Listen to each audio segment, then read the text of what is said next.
Hello, everyone.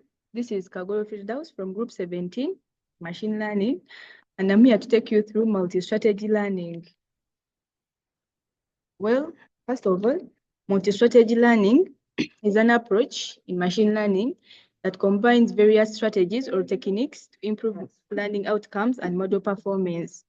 Well, multi-strategy learning is just an approach where you combine multiple learning strategies to leverage their unique strengths and improve overall performance. Well, the idea is that different models or algorithms might capture different aspects of data, and by integrating them, you can often achieve more robust and accurate predictions. Well, the goal of multi-strategy learning is to enhance predictive accuracy, robustness, and generalization across diverse tasks and datasets.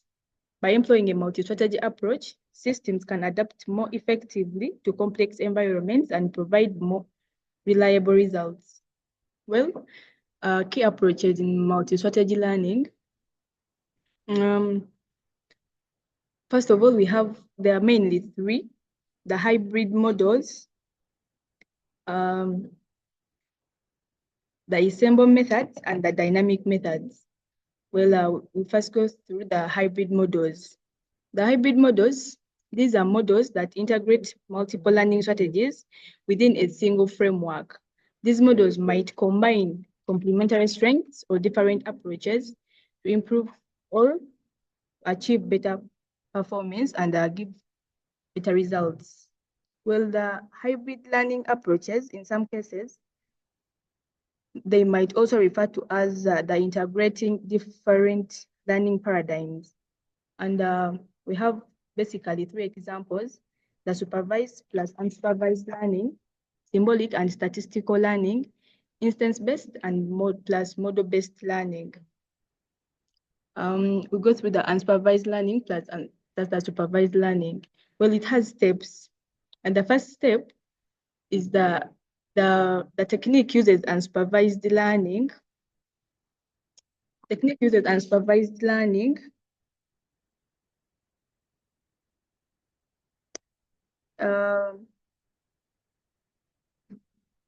to classify the raw data. And the second step, the technique uses the supervised learning to classify or predict labels using the extracted features. The benefits of the unsupervised plus supervised learning: it reduces labeling costs. This reduces labeling costs in a way that it requires fewer labeled examples, enhances model robustness by improving generalization by learning hidden structures, works with limited data. This is ideal for domains with scarce labeled datasets. The challenges: the risk of incorrect labeling. Since it uses unsupervised patterns and the data is not classified, this may mislead the model. The computational overhead. This requires careful tuning of both learning phases. Well, the symbolic and statistical learning. The symbolic learning focuses on reasoning with the system and learning more from the data. This combines the two approaches. The symbolic and the statistical often refers to as the neurosymbolic learning. This allows the AI system to perform tasks that require both reasoning and pattern recognition. It has also steps. For the first step, it uses predefined rules and logic to infer conclusions. For example, the expert systems in healthcare that use if-then rules for diagnosis. Well, the if-then rules, these are the rules that in the healthcare line, we can have a patient with signs, and we train the system that if a patient has these signs, we conclude that then that patient is suffering from this or has this disease or something. Well, that's the step one. It uses predefined rules or the set rules. Step two uses probability and statistics to learn from large data sets. For example, the neural networks that classify medical images based on pixel distributions. The benefits: there are explainability, data efficiency, and generalization. Well, explainability: the symbolic AI provides human readable reasoning. Like it gives a clear view of anything. virtualizes all that stuff. Then data efficiency reduces reliance on massive data sets. And the generalization combines structured knowledge with data-driven learning. The challenges, complex integration. It requires balancing rule-based logic with probabilistic learning, scalability issues. Symbolic rules may not scale well with large unstructured data. Approach number 3 is the example. Number 3 is instance-based plus model-based learning. This hybrid approach combines instance-based learning with which memorizes and compares new data points. Model-based learning, which builds a generalization and the combination improves and generalization in various machine learning applications. Step 1, it also has steps. Step 1 stores examples from training data and makes predictions by comparing new inputs to stored instances. For example, the k-nearest neighbors finds the most similar past example to classify the new data. Step 2 builds an abstract model that represents relationships in the data. For example, the decision trees and the neural networks.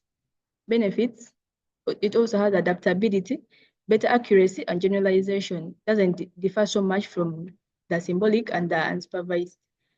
The challenges, the high storage requirements, and slower predictions. For slower predictions, searching for similar instances can be computationally expensive, which is a challenge. Like it has a high cost.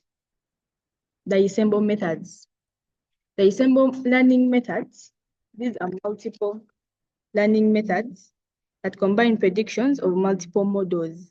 Well, it aggregates predictions from different models, reduce errors and overfitting. The common ensemble techniques, we have the bagging, the boosting, and stacking. Well, bagging, these are multiple models, often of the same type, are trained on different bootstrapped samples of the training data. Their outputs are then aggregated, e.g., via voting from classification or averaging from the regression. The examples of bagging techniques, we have random forests, and which use bagging and the decision trees. The second technique of ensemble methods is the boosting. Well, boosting, this is where models are trained sequentially. Each new model attempts to correct the errors made by the previous ones, with more weight given to the misclassified examples. The examples of boosting techniques, we have the adder boosts and the gradient boosting. Well, this is where we explain it well, the bagging, and this is a key technique in ensemble learning that enhances. It reduces overfitting and improves the accuracy of weak models. Well, how it works. Firstly, the bootstrap sampling. We randomly sample the data from the training data with replacement to create multiple subsets. Step number 2, we train multiple models. After sampling, we train the models. Each subset trains an independent model using decision trees. And step 3 is the aggregate predictions.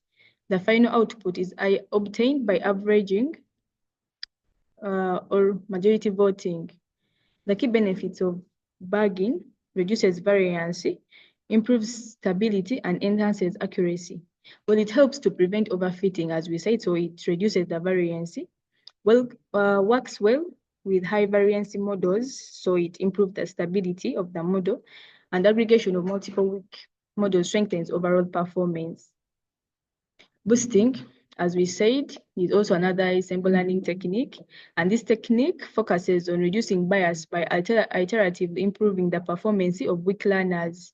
How boosting works: step 1, we have the sequential training, weighting misclassified data, combining weak learners. While boosting trains models sequentially, where each model focuses on the mistakes made by the previous models. The idea is that subsequent models learn to correct errors from the earlier ones. So boosting learns from the earlier models, like what the earlier models learned, it's what boosting also learns. The weighting misclassified data. Well, in the next round of training, these misclassified points are given higher weight so that the next model pays more attention to them. So it doesn't make the same mistake over and over again. So it reduces mistakes or errors since it learns from the previous models or the previous trained model. Well, it combines weak learners. It does this in such a way that usually the models are weighted according to their performance, meaning more accurate models contribute more to the final predict. Well, stacking. It's another ensemble learning techniques. Remember, we said we have boosting, bagging, and now stacking. Well, stacking, also known as the stacked generalization. Well, stacking, multiple different models, which can be of different types, are trained in parallel. Their predictions are then used as input to a meta model, also called the blender, that learns how to best combine them. Well, types of stacking, we have two, the single level and the multi-level.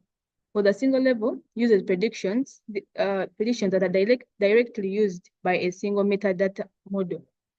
And the multi-level, this is the more complex but more powerful for certain tasks. The first meta model combines the predictions of the base models, and the second meta model combines the predictions of the first meta model.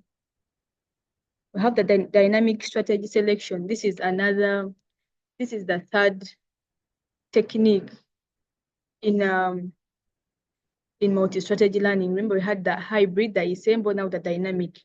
With the dynamic, involves choosing the most suitable learning strategy based on current conditions, such as data availability, complexity, and performance metrics. For the key mechanism, we have the performance monitoring, adaptive switching, and reinforcement learning for strategy selection. The model tracks performance metrics. The system automatically selects the best model for new input. That's the key mechanism of the dynamic strategy selection. Well, in illustration, the dynamic strategy mechanism can be witnessed in fraud detection, where if enough labeled data is available, use supervised learning logistic. If few labeled data samples exist, use semi-supervised. And if patterns change over time, apply reinforcement learning. It keeps the data in the memory.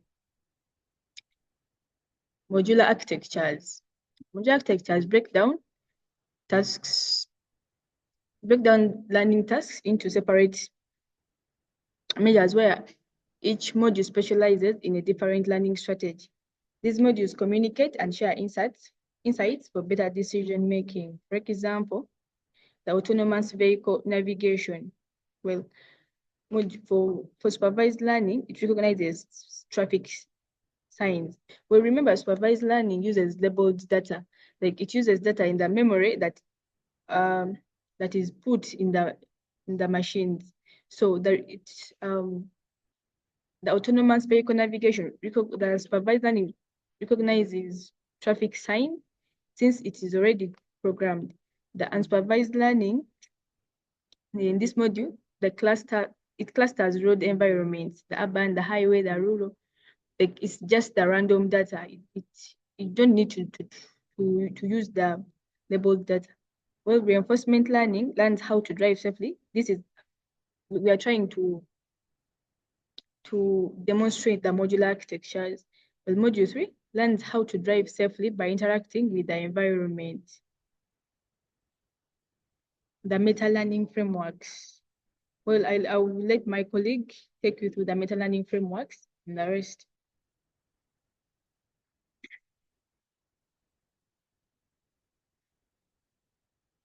Hello everyone, my name is Sechanzi Elvis, taking you through the strategy machine learning.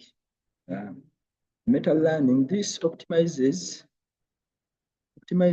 strategy by learning which models and strategies work best for specific types. Basically, the key concepts here, we shall have few short learnings Two-shot learnings. Here, models quickly learn new tasks with minimal data. We have optimization-based learning. Here, models learn optimal high parameters and architecture. We have memory-augmented learning, which stores past experiences to improve learning efficiency. Example of automated machine learning, we have meta-learning, which can automate model selection, hyperparameter tuning, and feature engineering. It can be illustrated in medical diagnosis, a meta-learning system. Also train multiple models like CNN, random forest, and SVM. Learn which performs best for different medical images and automatically select fine-tune best model. In the Python code, we import the necessary libraries, import auto sklearn classification. We load the dataset, then the dataset xtrain, xtest, and ytrain, where ytest is equal to train test split in xy test size, which is 0.2. Auto machine learning model. Auto machine learning will be equal to auto sklearn dot classification dot sklearn, and basically it will print out the predictions by the print function, print auto ml best model, which will print the auto ml show models. The advantages of multi-strategy learning, there is improved performance by leveraging the strength of multiple strategies. Multi-strategy learning can outperform single strategy approaches. Yeah, that is due to the fact that we conjoin or bring together different learning strategies, which increases performance. As you know, two heads are better than one head. Another advantage is flexibility. Multi-strategy learning strategies are flexible. The ability to adapt different data and tasks makes multi-strategy learning highly versatile. Yeah? This is due to the fact that it combines the different strategies like supervised learning and unsupervised learning, where supervised learning deals with labeled data and unsupervised learning will deal with unlabeled data, which will give it a variety of versatility among others. Robustness. Combining strategies can make the system more robust to noise, outliers, and changes in data distribution, as different learning strategies work well in different environments. Like for supervised learning, it will work well in environments that are limited to noise, whereas unsupervised learning will work well normally works best in any area. Efficiency. In some cases, using multiple strategies can lead to more efficient learning, especially when one strategy can process or simplify the data for another. Due to the use of multiple learning strategies, the system basically becomes more efficient. The challenges in multi-strategy learning, one, complexity. Yeah, due to the fact that we are integrating many learning strategies, it increases the complexity of the system and it makes it harder to design and implement. Like you have to to conjoin the idea of supervised learning with the idea of semi-supervised learning, also unsupervised learning. That will make the task more complex. We have computational cost. Combining multiple strategies can computationally be expensive, especially if each strategy requires significant resources. With that, you shall see that supervised learning will require its resources, whereas also unsupervised learning will also require its resources to be implemented fully, which in turn will increase the expense. Coordination, ensuring that different strategies work well together and do not conflict each other. Yeah, with that, since all of them require different maintenance procedures, then conjoining both strategies so that they can work together at a time will become difficult, which will make it hard to make it coordinative. Then evaluation. Assessing the performance of multi-strategy systems can be more difficult than evaluating a single strategy system here due to a large data set. Basically, as supervised learning will require its data set, the unsupervised learning will also require its data sets, which in turn will make evaluation difficult. Basically, application of multi-strategy learning. Multi-strategy learning is in a wide range of domains, like in finance, economics, health, among others. One of them shall see natural language processing. This combines rule-based methods with machine learning techniques for tasks like sentiment analysis, machine translation, and summarization. Here we shall see the GPTs as usual. We have computer vision using convolutional neural networks, CNNs, for future extraction, and other techniques like clustering or reinforcement learning for object detection and tracking. We have robotics employing reinforcement learning for control tasks while using supervised learning. Here, robotics are created which may help in maybe carrying heavy luggages that may in turn simplify work in the maybe in the engineering industry. Here we shall come to healthcare, where we shall apply semi-supervised learning and other algorithm to medical imaging data labeling and expensive reinforcement learning planning. Yeah, like you see the ECGs, the echocardiograms, the algorithms that it uses, they are like those of supervised and unsupervised. You have in finance using simple methods to predict stock prices or detect fraud, combining statistical models with deep learning approach, among others. Examples of multi-strategy learning system, we shall have AlphaGo, which is Google's DeepMind. It is in deep learning, Monte Carlo research, and reinforcement learning to defeat world champions in games of Go.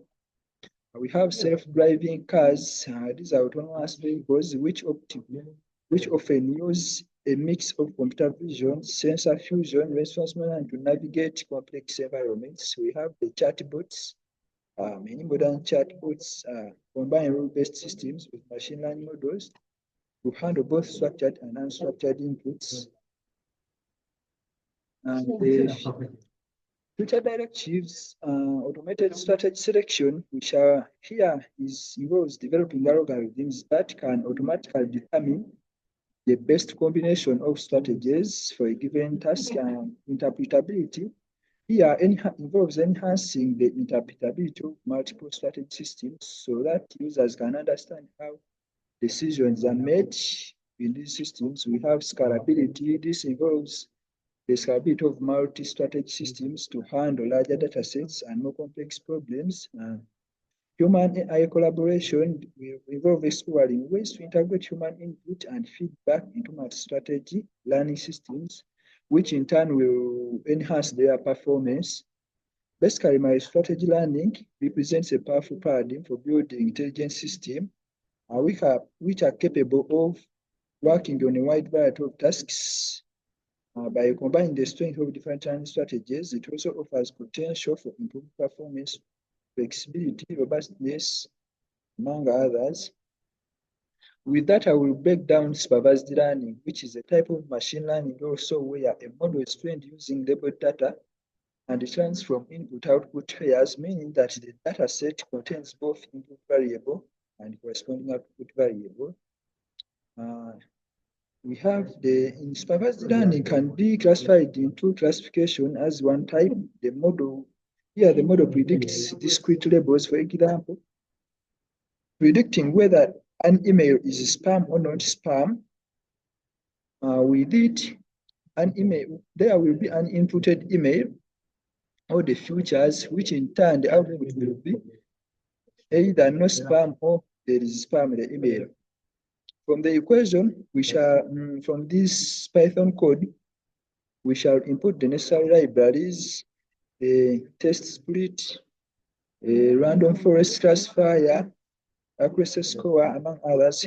We shall load the data set, that is the iris flower data set, and where we have variables x, y, and we shall also split the data set into training and test sets, where x test, y train, and y test will automatically be equal to train tests split into x, y, and the test size will be 0.2.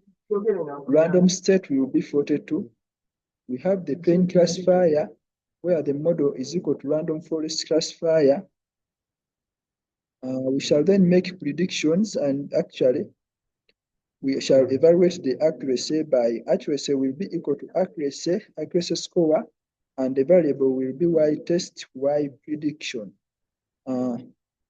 Therefore, the algorithm will print classification accuracy as accuracy to two significant figures. Supervised learning basically works on principles like data collection, where data is gathered with input features and their corresponding outputs. We have data pre-processing, where data is cleaned, then we handle missing values and then normalize the features. Then we have model selection, where we shall choose an appropriate algorithm. For example, we can use decision trees. We shall choose SVMs and neural networks. We have training a model, where we shall train the model, and the model will learn from training data using an optimization algorithm, for example, gradient descent.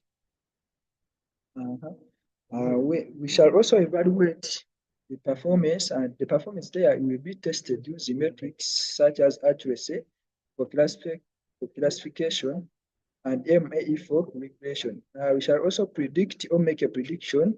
There, a training model can predict the new unseen data. Basically, unsupervised learning will be applied in email spam classification. There we shall have image recognition.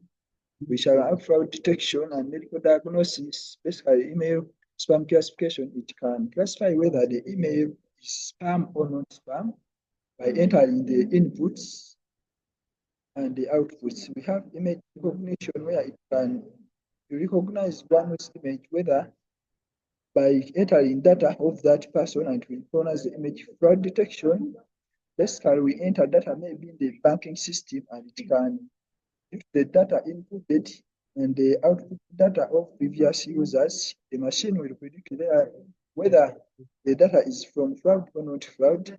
Medical diagnosis, basically this is applied in hospitals like the ECG monitors, the echocardiograms, which are used in diagnosing patients. Basically, we have advantages and disadvantages of supervised learning. One of the advantages, we shall produce accurate models when sufficient data is available. Basically, also have well-defined objectives. For example, the input-output pairs. It can also be applied in both classification and regression tasks. It has drawbacks, such as it requires large amounts of labeled data to implement, and it is computationally expensive for large data sets. Yeah. And there is limited ability to generalize if training data is biased or not. The algorithms here, we shall have linear regression, where an example of it will be predicting house prices, whether the prices of maybe a given rental according to its location, size, among others. We have logistic regression, which will be applied in email spam detection, whether the email is spam or not. We have decision trees, and here will be used in customer segmentation to see whether a customer may buy a product or not. We have random forests. This can be used in fraud detection, yeah, to determine whether maybe at a banking system, whether information is coming from fraud or not fraud. And this will be based on the past users by taking their inputs and studying their outputs at a go. We have support vector machines. These can be used for image classification and neural networks for species recognition. Unsupervised learning, here we shall have, it's a type of machine learning where the model learns patterns and structures from basically unlabeled data. And the types here, we shall have clustering, which groups data points together, as you see in the diagram. We have dimensionality reduction, which reduces number of features while preserving meaningful information. Anomaly detection, which identifies outliers in data, and association rules that find relations between variables. Basically, clustering algorithms, we shall have k-means clustering, where k-means is an alternative clustering algorithm that groups data into k clusters and minimizes the variance within each cluster. The algorithm in steps here we shall select a k cluster randomly and assign each data point to the nearest cluster with use of a gradient distance. We compute new cluster centers as a mean of points in the cluster, and we repeat the steps as you see in the diagram. With the equation, basically we shall import numpy as the inputs, the libraries. We import matlib and klt. These are for graph plotting, and sklearn. We shall have data sets as the np.array as the age versus the income. We shall have to apply the k-means with two clusters. As you see, we shall also plot the results, and we also plot the graph. Hierarchy clustering, where hierarchical clustering builds a hierarchy of clusters using either agglomerative approach, which is the bottom up, which starts with each point as a cluster and merge to the closest pairs. We have the divisive approach, which is the top down, which starts with one cluster and split recursively. And a dendrogram. A dendrogram is a tree-like diagram that shows how clusters merge, for example, agglomerative clustering. Basically, in the Python code, we shall import the necessary libraries as we import the cluster.hierarchy. We also import sklearn cluster from agglomerative clustering. Then we shall enter the data set, and that is x.np.array, that involves the size. Then we plot the dendron, and basically we shall apply a gradient distance, and then we plot a graph. Unsupervised learning, dimensional reduction. Here, a principal component analysis is an example of it. Here, a PCA, it reduces the number of dimensions while retaining the most important features. It finds the principal components that explain the variance in data. The steps involve, we compute the covariance matrix, then find the gene values, then select the top k gene vectors to transform the data. With that, we have the code in Python. We shall import sklearn decomposition as a library. The data set will include an array, and we shall apply the PCA to reduce to one dimension. Then we shall print the results. Then anomaly detection here, which will detect unusual patterns that don't conform to expected behavior. As you see in the diagram, that red point shows the anomaly, and that is value against type. Then the DB scan, this is the density-based spatial clustering of application with noise, and that DB scan will cluster dense regions and labels pass data as outliers. Example, we detect anomalies in data from the Python code. That is we import the necessary library. That is, we shall import sklearn. From the sklearn cluster, we shall import the DB scan. We shall import the DB scan, and then we shall have an array, a data set that will involve arrays. Apply then the DB scan, then we print the results. Association learning, here we find relationship between variables in large data sets, and it is used in market basket analysis. From the code, the Python code, as you see, we shall, from AML extend frequent patterns, we shall import a priori and association rules. Then we import pandas. Then we input the data sets, and the data will be equal to milk, bread, and butter, as it is a market basket analysis, and then we apply the algorithm and we print the results.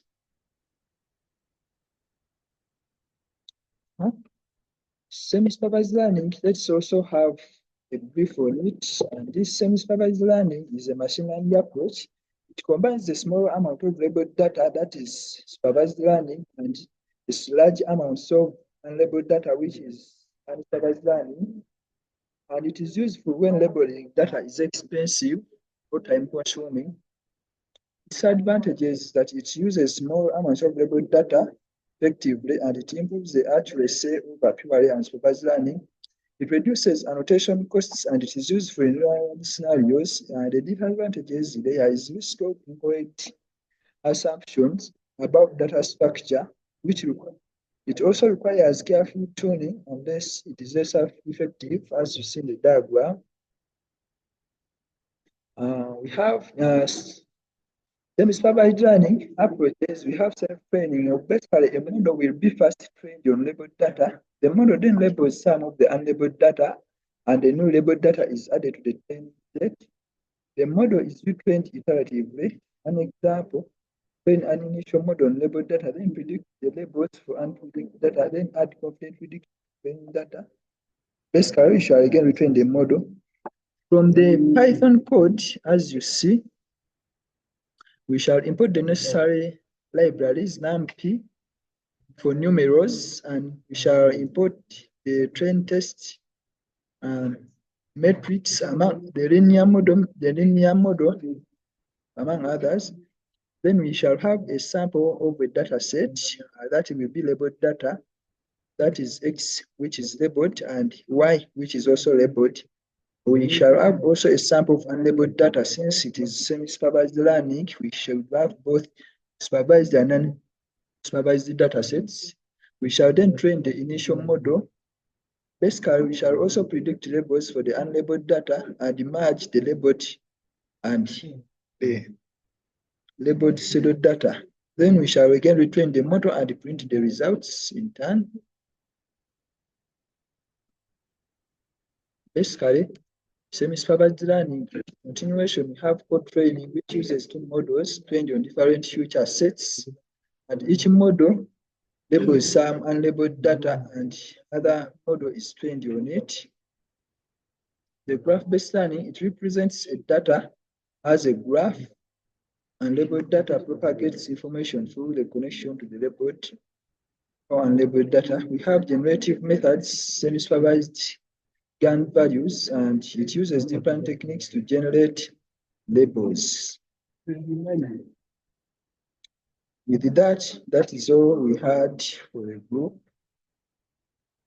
That is all we had for the Mult-strategy learning as our group 17. Nice time.